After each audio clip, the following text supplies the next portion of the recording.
And this is what he's busy with. He's trying to aid the da'wah. And then he's trying to establish the proofs to clarify to the people the truthfulness and the goodness of the da'wah. This is what he's hastening for. And he will come to the affairs from the proper doors. He will come to the affairs from the proper doors, meaning he will take the proper means. He will not jump steps, and he will not go over his level. From the greatest of the parables mentioned in this issue is the statement of the Salaf, Rahimallahu abdan arafa qadra nafsihi. May Allah have mercy on a person who knows his own level. Who knows his own level. A person of knowledge, if he's a beginner student of knowledge, this is very great and wonderful. But the problem is whenever if he's a beginner in knowledge and he starts to think that he's a great scholar. Or if a person, he learns the Arabic language and he's a translator. No doubt translating is great and beneficial. But he never sat and studied, and he didn't learn and didn't become grounded in the sciences of Al-Islam and Tafsir, or before that even in Nahu wa Sarf, wa Balagha, or in Usul al-Fiqh, or Usul al-Hadith, and the likes like this. And then he learned Arabic, alhamdulillah, where he can translate. And he can translate. This is still very beneficial. And for a person to play his role right there, and يعرف نفسه وقدر نفسه, right here, this is very beneficial, and he can bring much khair. But the problem is whenever this individual thinks he's a great student of knowledge, thinks he's a great student of knowledge, and he is the student of so-and-so and the student of so-and-so, but even whenever he was sitting with so-and-so, at that time, he did not even understand the Arabic language properly. And he claiming to have that which he did not have. Wallahu musta'an. This is all from the tricks and the traps of shaitan. And this is a foul and a bad way. Or a person, maybe he'll be a strong student of knowledge. Maybe he'll study 20 years or 30 years, and he'll be as strong, no doubt, grounded in knowledge. But then he'll want to take the role of the scholars that are returned to in the times of fitna. And he'll want to speak about jihad in Libya, and jihad here, and the spilling of the blood, and the shedding of the blood here. And he'll want to speak about the affairs attached to the haram, for example. And the likes like this. He'll want to talk about the affairs that don't concern him, the people are spreading apart, and the likes like this, in the haram. And he will give a fatwa in this affair. Whenever there's a board of major scholars there to deal with this issue. Whenever there's a board of major scholars to deal with it, he will stick his head in there. He'll stick his foot in there. And the likes like this. And the fact that he has good knowledge, maybe he's a strong student of knowledge, from the biggest of the students of so-and-so. But then if he doesn't know his level, and he starts to think that he's at the level of so-and-so, and not the level of the good student of knowledge or the big student of knowledge, just whenever the problems come. This is whenever the problems and the fitan come. And this is the fitan that we see today. And this is the reason, because people, they don't know their level, and they want to have a level higher than themselves. They want to have a level higher than themselves. This is a major issue and a major problem. May Allah protect us from that. Another issue likewise is whenever a person, and related to this statement, Rahimallahu abdan arafa qadra nafsihi. May Allah have mercy on a person who knows his own level.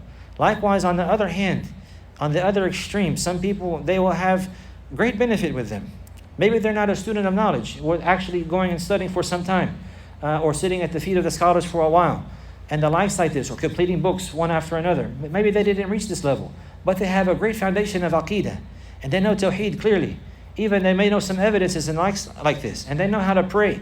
They know the methodology of Prophet Muhammad. They know the obligation of following the Salaf.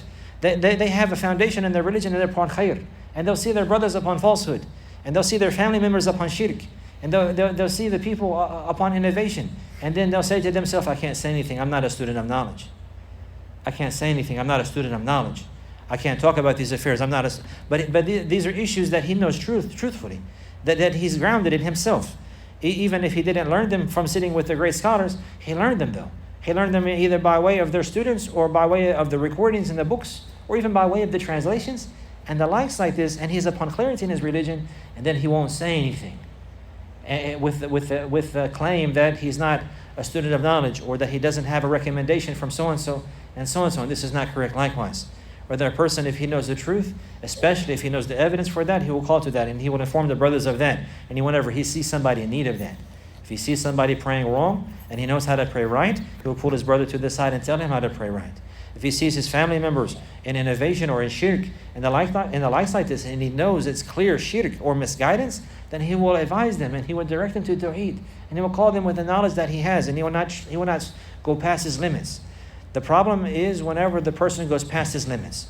So long as the person is upon sound knowledge, then he calls to that accordingly. That doesn't mean that he's going to sit down and teach the people and write on the board. But if he sees his brother who needs help, he sees his brother in the masjid or his family member in the likes like this, and they're misled or misguided, he will be a means to help guide them. And he will speak about the knowledge that he has. And if he's asked about something he doesn't know, he'll be like, I don't know. Allahu A'lam. Let's go ask the Shaykh. Or let's review some of these affairs. Or I know a brother who, inshallah, can direct us and answer this for us. And the likes like this. So the point is, to know a person's level with regards to to knowledge and with regards to da'wah. وَيَأْتِي الْأَمُورِ مِنْ أَبْوَابِهَا. This is what he's referring to here, that he will come to the affairs from their doors, from their doorways. He doesn't go behind the back. He doesn't go around and take shortcuts. He doesn't do these affairs like this.